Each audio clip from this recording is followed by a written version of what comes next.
अहम खबर अपने नाजरीन तक पहुंचाएंगे। लाहौर पुलिस ने साबिक पुलिस इंस्पेक्टर आबिद बॉक्सर को फैसल टाउन से गिरफ्तार कर लिया है। छापे के दौरान 15 मुलाजमी को भी हिरासत में लिया गया है।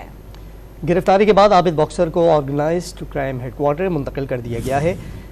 आबिद बॉक्सर पर पुलिस को धमकियां देने का इल्ज़ाम आयद किया गया है। लाहौर पुलिस ने साबिक पुलिस इंस्पेक्टर आबिद बॉक्सर को फैसल टाउन से गिरफ्तार कर लिया है। छापे के दौरान 15 मुलाजमीन को भी हिरासत में ले लिया गया है। गिरफ्तारी के बाद आबिद बॉक्सर को ऑर्गेनाइज्ड क्राइम हेडक्वार्टर मुंतकिल कर दिया गया। आबिद बॉक्सर पर पुलिस को धमकियां देने का इल्ज़ाम आयद किया गया है। अहम खबर अपने नाजरीन तक पहुंचाएंगे। लाहौर पुलिस ने साबिक पुलिस इंस्पेक्टर आबिद बॉक्सर को फैसल टाउन से गिरफ्तार कर लिया है। छापे के दौरान 15 मुलाजमी को भी हिरासत में लिया गया है। गिरफ्तारी के बाद आबिद बॉक्सर को ऑर्गेनाइज्ड क्राइम हेडक्वार्टर मुंतकिल कर दिया गया है। आबिद बॉक्सर पर पुलिस को धमकियां देने का इल्ज़ाम आयद किया गया है।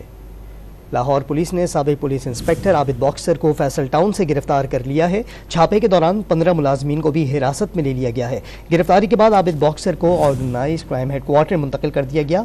आबिद बॉक्सर पर पुलिस को धमकियां देने का इल्ज़ाम आयद किया गया है।